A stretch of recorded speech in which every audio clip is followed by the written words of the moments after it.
Bien, en esta noche queremos dar la bienvenida a todos los que nos están visitando. Hemos visto amigos y personas que vinieron por primera vez. Deseamos que se sientan cómodos entre nosotros.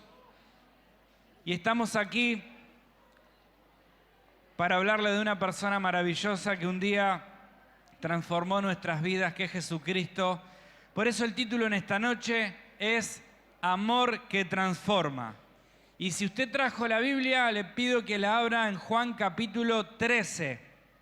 Vamos a estar viendo algunos capítulos de manera rápida. Juan 13 es la última cena. Nos vamos a detener en el 14 y el 15 también. Ustedes saben que Juan capítulo 1 al capítulo 13 son los primeros 3 años de ministerio del Señor Jesús.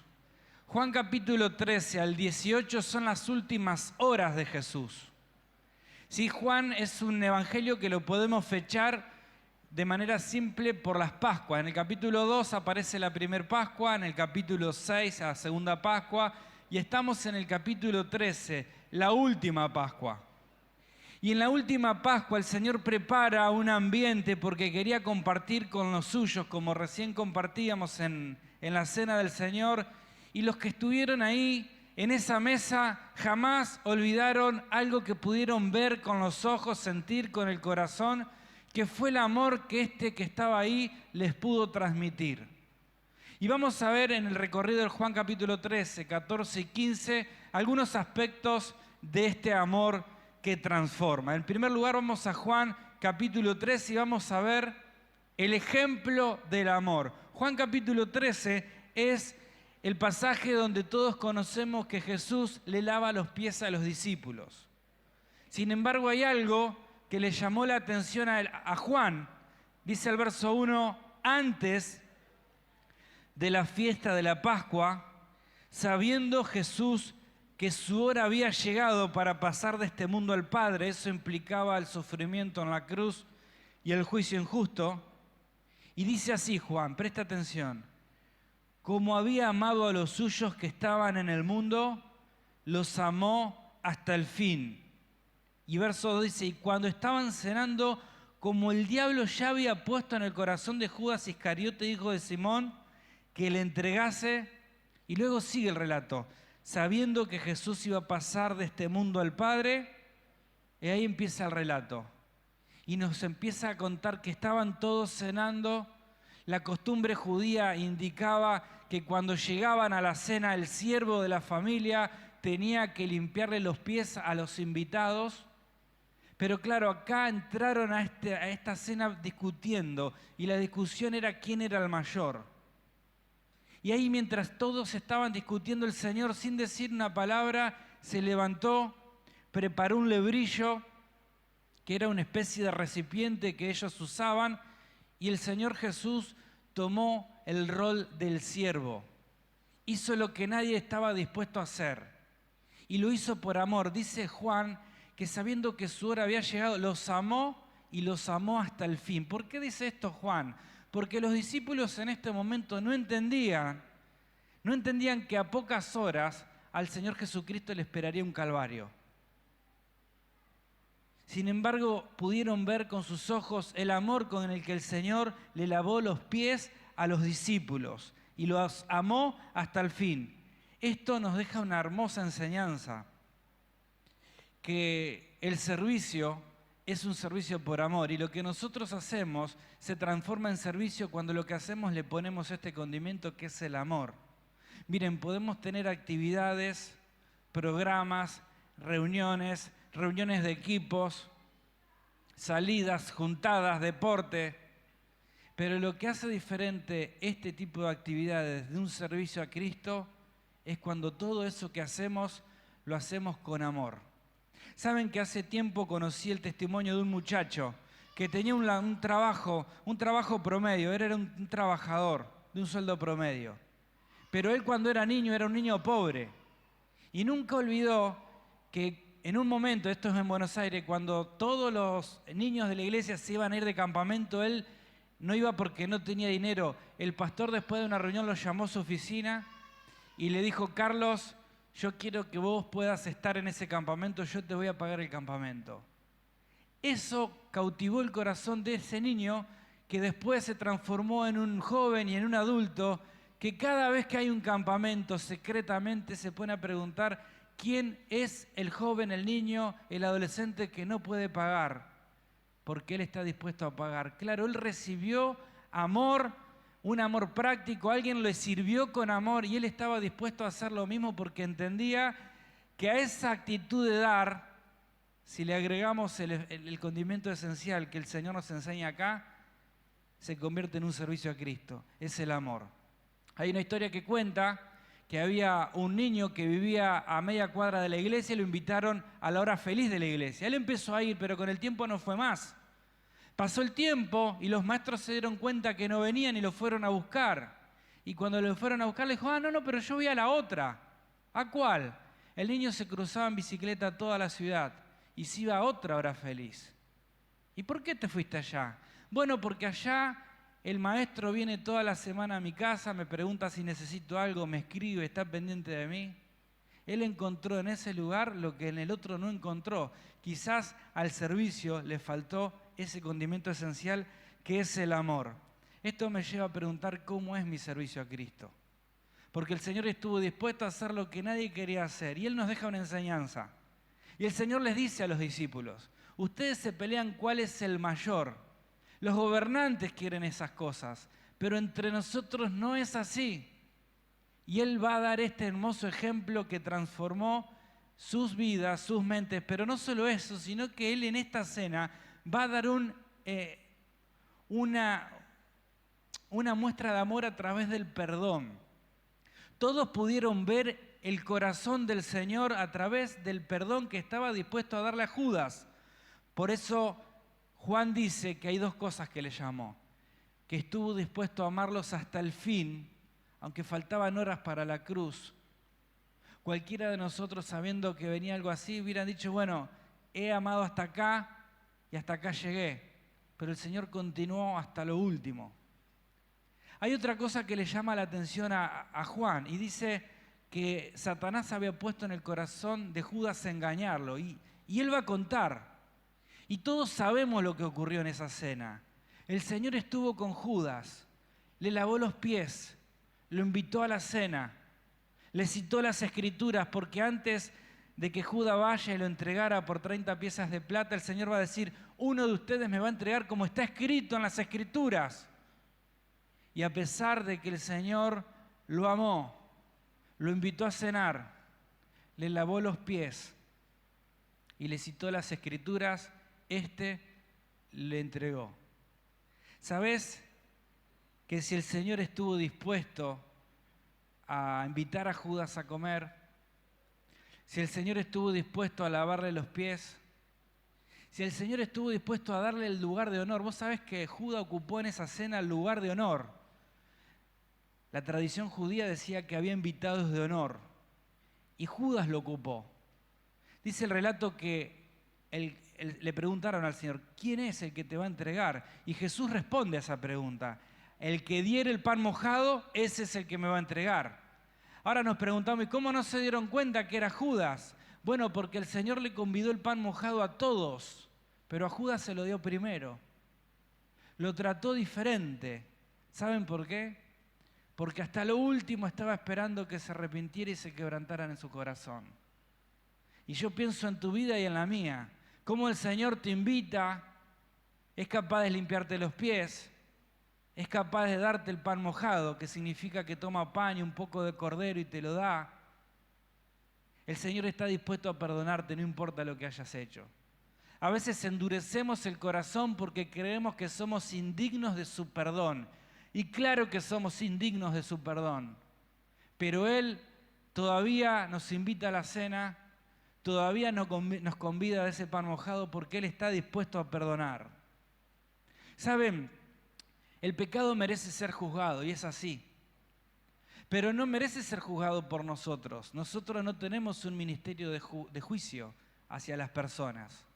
Si a veces humanamente somos muy capaces para distinguir los errores de las demás personas, no los propios, nos cuesta más. El Señor no vino a traer un ministerio de juicio, porque tus errores y los míos y el de las demás personas los tomó Jesús y lo cargó en la cruz del Calvario. Por eso Jesús no quiere juzgar tu pecado. Sabes que Él quiere perdonar tu pecado. Y si estás sentado ahora acá en las filas de la iglesia y viniste con culpa, con un corazón duro porque sentís que le fallaste a Dios, te quiero decir que Él está dispuesto a perdonarte. Él te invita a pasar a la mesa porque Él quiere darte perdón. Pero saben que hay algo hermoso que hizo el Jesús. El verso 31, a todo esto no pasé ninguna de las placas, Él perdonó por amor y Él se sacrificó por amor. Dice Juan capítulo 13, verso 31, entonces cuando hubo salido dijo, ahora es glorificado el Hijo del Hombre y Dios es glorificado en Él. Ahora, Él era capaz de ver en la cruz su gloria. ¿Saben que Cristo podía ver en el sufrimiento que iba a estar por experimentar su gloria? ¿Saben qué es la gloria de Dios? Es la magnificencia. Es el conjunto de sus atributos. Es lo mejor de Dios, lo más alto, lo más sublime. Dice, ahora es glorificado el Hijo del Hombre. ¿Y cómo es que el Hijo del Hombre va a ser puesto en alto? A través de una cruz. Y el Señor hace todo esto. Él le lava los pies a los suyos. Él perdona al traidor. Él está dispuesto a sacrificarse. Y nos dice, ahí en Juan capítulo 13, dice, ustedes me llaman maestro y señor, y dicen bien porque yo soy eso. Pero si yo, el maestro y el señor, le lavé los pies a ustedes, ustedes deben hacer lo mismo entre ustedes. Y luego dice, ahí están en la pantalla, porque ejemplo les he dado para que como yo he hecho, ustedes también hagan. Y saben, mis hermanos, en nuestra cultura pierde sentido esto de lavarle los pies a los discípulos. Era una costumbre antigua, pero ¿saben qué significa? Servir al que tengo al lado. Simplemente eso. Con el corazón que el Señor lo hizo. Como yo lo hice por ustedes, ustedes tienen que hacer lo mismo entre ustedes. ¿Y qué cambio que hubo? ¿Qué metamorfosis? ¿Qué transformación que experimentaron los que estaban ahí? Porque entraron discutiendo quién iba a ser el mejor, el mayor, el más grande, quién iba a ocupar un lugar en el trono al lado del Señor. Juan, el que escribe este relato, ¿saben lo que dice el relato? En los otros evangelios, que la mamá de Juan se acerca al Señor y le dice, Señor, te quiero hacer una pregunta, ¿no te enojás? No, pregúntame. Yo te quiero pedir que cuando estés en tu reino, un hijo mío esté a tu derecha y el otro a mi izquierda. Y la mamá de Juan no entendía de qué se trataba. Juan no entendía hasta que estuvo ahí y pudo experimentar de qué se trataba ser el mayor. El mayor en el reino de Dios es el que sirve al otro. Por eso es importante que puedas pensar en tu servicio, que es maravilloso cuando lo hacemos como lo hizo el Señor por amor. Juan capítulo 13 y ahora pasamos al capítulo 14. En el 13 vamos a ver el ejemplo. Él nos dio ejemplo para que nosotros hagamos lo mismo, pero en el capítulo 14 vamos a ver la esperanza del amor. Él empieza a dar una serie de discursos, capítulo 13, 14, 15, 16 y 17, y en cada uno de esos discursos el corazón de los que estaban con el Señor fueron transformados por el amor de Cristo. Juan capítulo 14, vamos a ver ahí la esperanza del amor. Porque este es un amor que nos contagia una esperanza maravillosa y sublime. Si bien había cosas que ellos no entendían, vamos a ver en la conclusión que ellos no entendían lo que el Señor decía, no podían saber dónde el Señor iba, no podían entender cuáles eran sus propósitos, pero vemos acá que el Señor tiene promesas maravillosas. Fíjese, capítulo 14, versículo 1. No se turben, están recibiendo mucha información de golpe. Yo sé que el alma está turbada. Me voy a ir, ustedes no saben a dónde, voy a padecer, los voy a dejar solos. No entendían ellos, por lo tanto, ¿qué pasó? La consecuencia, se angustiaron y el alma se turbó. ¿Tiene usted acaso el alma turbada o angustiada por algo que le pasa? Bueno, acá vamos a recibir en el amor de Cristo una promesa maravillosa. No se turben vuestros corazones. ¿Creen en Dios? Crean también en mí. Podemos confiar en la persona de Cristo. Mire, amigo y hermano, nuestra fe no está depositada en una iglesia, ni en una actividad, ni en una reunión, sino en una persona gloriosa. Es la persona de Jesucristo, que Él nos pidió. ¿Creen en Dios? Bueno, crean en mí. La pregunta es, ¿crees en Cristo? ¿Eres capaz de creer en Él de todo corazón? Porque eso es lo que Él te está pidiendo. Yo tengo promesas. En esa promesa hay algo que necesitas. Necesitas creer en la persona de Cristo. Pero no solo su persona, sino hay una promesa ahí. Dice, en la casa de mi Padre muchas moradas hay. Si no fuera así, yo se los hubiera dicho. Voy a preparar un lugar para ustedes, porque yo quiero que donde yo estoy, ustedes estén conmigo. Qué hermosa y preciosa esta promesa. Es el Señor diciéndole a los discípulos, ustedes no entienden, pero yo me voy a ir, ¿a dónde? Al cielo, y voy a volver. Señor, no entiendo nada de lo que me estás diciendo. Pero es muy simple porque después ellos comprendieron todo. Ellos entendieron que Jesús murió, Jesús resucitó y Jesús se fue a los cielos. Y el Señor Jesús está preparando un lugar para todo aquel que es capaz de confiar en Él. Hay una promesa maravillosa. El Señor prepara un lugar para todos los que creen en Él por la fe. ¿Has creído en Él? Todos los que creen en su nombre tienen el derecho de tener un lugar junto a Él, porque Él quiere estar con vos. Dice, y si yo me fuere a preparar un lugar, voy a volver por vos, y va a volver por mí, y nos va a tomar. ¿Para qué? Para que estemos donde Él está. Por eso tenemos esperanzas. Porque el Señor Jesucristo murió y resucitó y volvió a vivir. Pero hay algo hermoso ahí. El Señor va a revelar su propósito. Lea conmigo en Juan capítulo 14, 19. Dice así, todavía un poco y el mundo no me verá más, pero ustedes me van a ver, y porque yo vivo, ustedes también viviréis. 22. Le dijo Judas, no el de Iscariote, Señor, ¿cómo te manifestarás a nosotros y no al mundo? Y es muy simple. Ellos no entendían su propósito, pero el Señor por amor va a revelar que hay que creer en Él, que hay que confiar en lo que Él prometió. Y ahora nos va a revelar cuál es el propósito. Escuchá, dice Cristo, yo me voy a ir, voy a morir y voy a resucitar. Y cuando eso ocurra, el mundo no me va a ver más, pero ustedes que han creído en mí sí me van a ver. Y no entendieron. Entonces Judas le pregunta, ¿cómo te manifestarás a nosotros pero no al mundo? Y ahí entendemos el propósito de Dios. Fue muy razonable la pregunta, el cuestionamiento de Judas. Señor, es más fácil al revés, porque si vos morís y resucitás y todos te ven en la cruz muerto, pero después te ven resucitado, va a ser mucho más fácil que todos crean en tu nombre. Pero no es ese el propósito de Dios, es otro.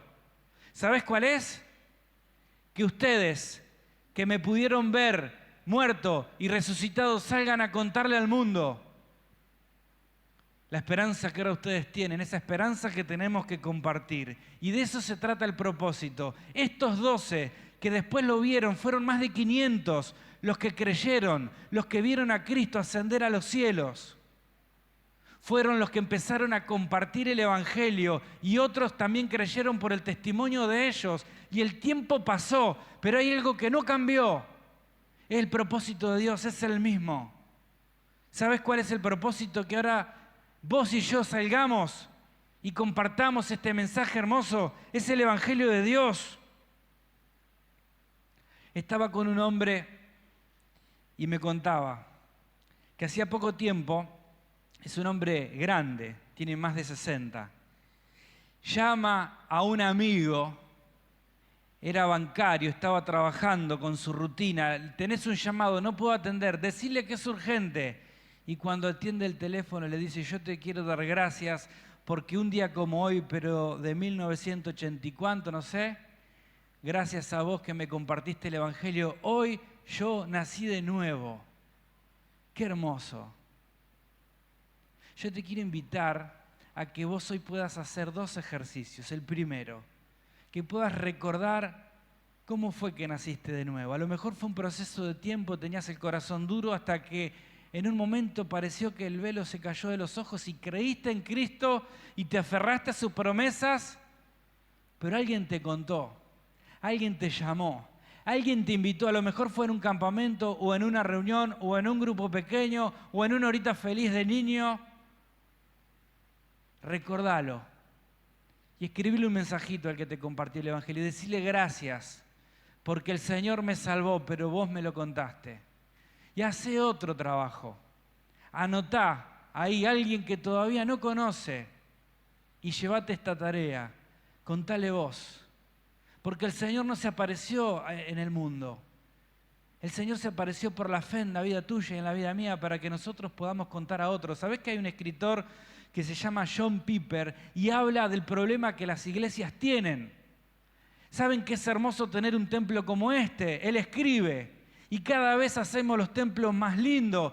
Y claro, todo comenzó cuando salíamos, invitábamos a la gente, hacíamos campañas en las carpas, en las flores, después fuimos creciendo. Pero en un momento, dice John Piper, la iglesia ha cerrado las ventanas para que ya no podamos mirar para afuera y cambiamos las ventanas por espejo. Ahora nos miramos a nosotros mismos y queremos el mejor LED, las sillas más cómodas, los aires mejores. Y vamos estando cada vez más cómodos acá. Y si queremos aprender la Biblia, sabemos que tenemos que venir acá. Y si queremos orar, lo tenemos que hacer acá. Y si queremos alabar al Señor, lo tenemos que hacer acá. Y si queremos que la gente conozca de Cristo, tiene que venir la gente acá. Pero no ese es el propósito. El propósito es que vos y yo podamos salir y podamos ganar a otros para Cristo. Mirá, en primer lugar vamos a ver ese amor que transforma a través del ejemplo. El Señor va a dar un ejemplo lavando los pies. El Señor va a dar un ejemplo perdonando, Él va a dar un ejemplo dándose en sacrificio. En segundo lugar, a través de sus promesas. Y en tercer lugar vamos a ver la enseñanza de este amor. Juan capítulo 15. En Juan capítulo 15 vamos a ver el relato de Jesús y la vid verdadera. Dice, yo soy la vid verdadera y mi Padre es el labrador. Todo pámpano que en mí no lleva fruto lo quitará y todo aquel que lleva fruto lo limpiará para que lleve más fruto. Dice, permaneced en mí y yo en vosotros, como el pámpano puede llevar fruto a sí mismo, si no permanece en la vid, así tampoco vosotros, si no permanecen en mí. Yo soy la vid y vosotros los pámpanos. Y ahí da la imagen. Estamos en la cena, ubiquémonos. Están compartiendo el Cordero Pascual. En un momento el Señor le dice a Judas, lo que vas a hacer hazlo pronto. Pero el resto no entendió. Claro, él tenía la bolsa de las ofrendas, del dinero. Él creían los otros, que a lo mejor hacía una tarea de bien o le iba a dar algo a los pobres. Estaba yendo rumbo a los enemigos de Jesús para entregarlos, para vender a Cristo. Y el Señor sale. Vámonos de aquí, le dice. Cuando salen, pasan por el templo, ven la imagen ahí de los espías trayendo los sarmientos, que eran estos racimos. Era una zona de viñedos y viendo esa imagen le dijo, yo soy la vid y vosotros son los pámpanos. El pámpano es ese tallo que está junto a la rama. Y dice, ustedes no se pueden separar de mí que soy la vid. Y hay algo hermoso acá. En Juan 15 nos revela 3 relaciones. La relación que tenemos que tener con el Señor, la relación que tenemos que tener entre los hermanos y la relación que tenemos que tener con el mundo. Juan capítulo 15 va a decir en los primeros 10 versículos 9 veces que tenemos que permanecer en Él. Y a veces uno cae en el camino y se queda en la vida cristiana porque larga junto con Cristo, pero por alguna razón se cae y ahí se queda estancado y no se quiere levantar. A lo mejor es por una prueba pesada, o porque se enojó con alguien, o porque le ofendieron, o a lo mejor es por un pecado que me impide avanzar y ya no puedo permanecer junto al Señor. Y el Señor va a decir que es importante permanecer, estar a su lado para llevar una vida de frutos, porque eso es lo que el Señor desea de cada uno de los creyentes. Es que podamos estar en Él, y cuando estamos en Él hay algo que no puede dejar de pasar, es que tu vida y la mía sea una vida llena de frutos. No por el pámpano no puede llevar fruto, sino por la vid, que es el que le da la vida, y es el que produce ese efecto interior. Eso es lo que hace Cristo en tu corazón y en el mío cuando estamos cerca de Él. Y ahí hay una escala, dice un corazón que no da fruto en el verso 1, el que da fruto, el que da mucho fruto. El Señor desea que tu vida y la mía sean una vida donde podamos dar frutos. ¿Sabés que esos frutos pueden ser el carácter que cambia? Y un carácter duro, un corazón duro es quebrantado y es transformado, como pasó con los discípulos. Ellos dieron frutos de justicia. Fue claro, notorio y evidente que ellos permanecían con Cristo, que su fe estaba puesta en Él, que tenían una comunión diaria con Cristo, porque vivían una vida de frutos. Su carácter cambiaba, pero personas se convertían al Señor porque ellos predicaban el Evangelio. Su fe crecía, su vida espiritual iba creciendo. Esos son los frutos de los que hablamos. Una vez el Señor tenía hambre, vio una higuera y se acercó a esa higuera para ver si en ella hallaría fruto. Y cuando vio, no había fruto en esa higuera, había muchas hojas. Y a veces la vida de un cristiano es como esa higuera, llena de hojas, pero no hay fruto cuando el Señor va a tomar.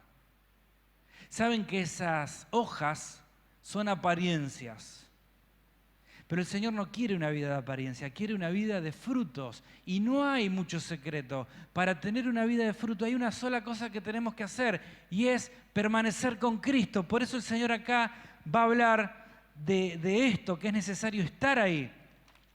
Es necesario tener comunión con Cristo. Es necesaria la confesión todos los días. Señor, me equivoqué. ¿En qué te equivocaste?, te pregunta. En esto y en esto. Y voy pidiendo perdón y Él me va limpiando y dice, ya ustedes están limpios por la palabra. Pero es una relación de permanencia y confianza. Porque el Señor dice, ya no los llamo a ustedes siervos. Ahora los llamo amigos. Hay una diferencia entre el siervo y el amigo. ¿Saben que el Señor y el siervo tienen una relación que no necesariamente el Señor lo puede amar a su siervo? Él le tiene que pagar, no está obligado a amarle. El siervo no tiene por qué saber los secretos de su Señor. Y esa es la diferencia. El Señor dice, ya ustedes no son más siervos para mí, son amigos. ¿Saben por qué? Porque tengo un amor, el amor de hermanos. Tengo aparte el deseo de estar con ustedes y compartirle lo más profundo de mis secretos. Por eso les reveló todas las cosas a los suyos. Y el Señor piensa en tu vida y en la mía, y el Señor quiere ser tu amigo. Entonces tenemos una relación con Cristo, pero también tenemos una relación con los hermanos. Fíjate, Juan capítulo 15, verso 12. Este es mi mandamiento. ¿Cuál? Que os améis unos a otros. ¿Cómo? Bueno, como yo los he amado. De modo que ya nunca más discutieron por el motivo que entraron discutiendo a la cena. Jamás volvieron a discutir quién sería el mayor. Todos tomaron la actitud y el corazón de un siervo porque entendieron algo. No podían permanecer unidos cuando el Señor no esté, si no era a través del amor. El amor es el elemento que va a permanecer unido a los hermanos en la fe para que juntos podamos hacer la tarea que tenemos por delante. Y es hermoso porque dice, como yo los amé. ¿Cómo fue que nos amó? Bueno, yo los amé sirviéndoles. Porque desde hace 3 años que lo hice, pero hoy le lavé los pies. Yo les amé sacrificándome porque voy a ir a morir por ustedes. Yo les amé tomando la iniciativa. ¿Por qué? No me eligieron ustedes a mí, sino que yo fui, los busqué y los elegí a vosotros. ¿Cómo lo hizo? Yendo a la cruz. El Señor no esperó que ellos cambien para amar a sus hermanos. Hermano, no espere que el otro cambie. Tenemos que amar igual a las personas. ¿Sabe? En tercer lugar, el Señor nos enseña aquí esta enseñanza de amor con relación al mundo. Tenemos una relación con Cristo, hay que permanecer. Tenemos una relación con los hermanos en la iglesia. Nos tenemos que amar unos a otros. Pero tenemos una relación con este mundo. Fíjese, Juan capítulo 15, verso 18. Si el mundo os aborrece, sepan que a mí me aborrecieron antes que a ustedes. Qué interesante, ¿eh? El Señor nos pone en aviso, nos advierte. Ustedes van a salir al mundo, pero el mundo no los quiere a ustedes. Los va a aborrecer porque lo hicieron conmigo. Y saben, al mundo no le interesa nada de mí. No creen en mí. No les importa. Este mundo le da la espalda a Dios. ¿Saben que esa palabra aborrecer, el mundo os aborrece? Es la palabra miseo, que significa sentimiento malicioso e injustificado, hacerle mal a alguien sin causa. Y así es el mundo.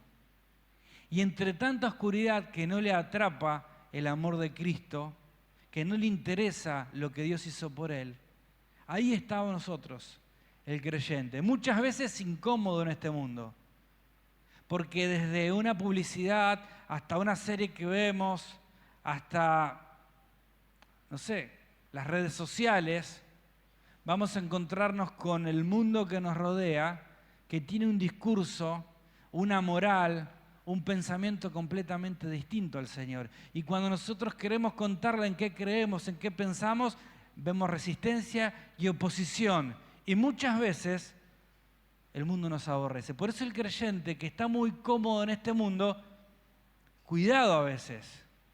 ¿No será que en ese sentido nos acomodamos nosotros al mundo? Hay que tener ese cuidado. Y en medio de este mundo, el verso 27 dice que va a venir el Espíritu Santo a dar testimonio. Y ustedes también, dice, porque estuvieron conmigo desde el principio. Entonces, en este mundo de tanta oscuridad, de tanta tiniebla, con tanta gente que no le interesa, que no cree, que no tiene excusa, venís vos con la luz del Evangelio. Y hay uno que por el Espíritu cree y es convencido de sus pecados y te usa a vos para llevar luz en medio de este mundo.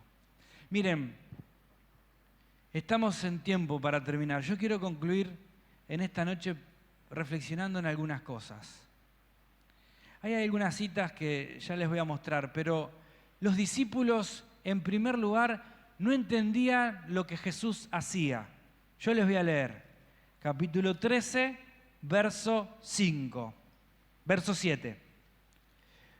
El Señor le quiere lavar los pies a Pedro y le dice, lo que yo hago tú no lo comprendes ahora, mas lo entenderás después.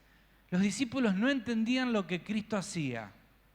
Fíjense, los discípulos no entendían dónde Cristo iba. 13:36, Simón le dijo, Señor, ¿a dónde vas? Y él le dice, a donde yo voy, ustedes no me pueden seguir, pero me seguirán después. Ellos no sabían lo que el Señor hacía, ellos no entendían dónde el Señor iba y por último, ellos no entendían lo que el Señor les estaba diciendo. ¿Cómo es, Señor, que te manifestarás al mundo y no a nosotros? Pero el Señor nos deja claras estas cosas, porque ahora podemos entender todo. Y entendemos claramente que como el Señor le lavó los pies a Pedro, vos y yo somos lavadores de pies. Y tenemos que tener ese corazón de siervo para amar al otro, a los niños del barrio, al del otro barrio, a ese joven que hace mucho que no viene. Tenemos que lavarle los pies a través de una manera práctica, que es sirviéndole.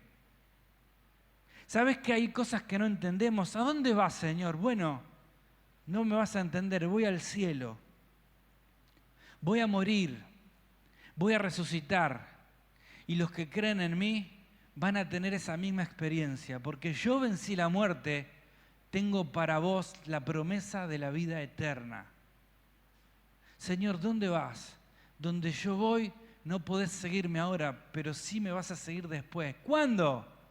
Bueno, cuando mueras acá, vas a poder estar allá con el Señor. Señor, no entendemos lo que decís. ¿Cómo es que te manifestarás a nosotros y no al mundo? Sí, porque manifiesto a ti y vos vas a llevar mi luz al mundo. Por último, ¿cómo fue que ellos fueron transformados? ¿Qué cambio hubo en los discípulos? Es simple.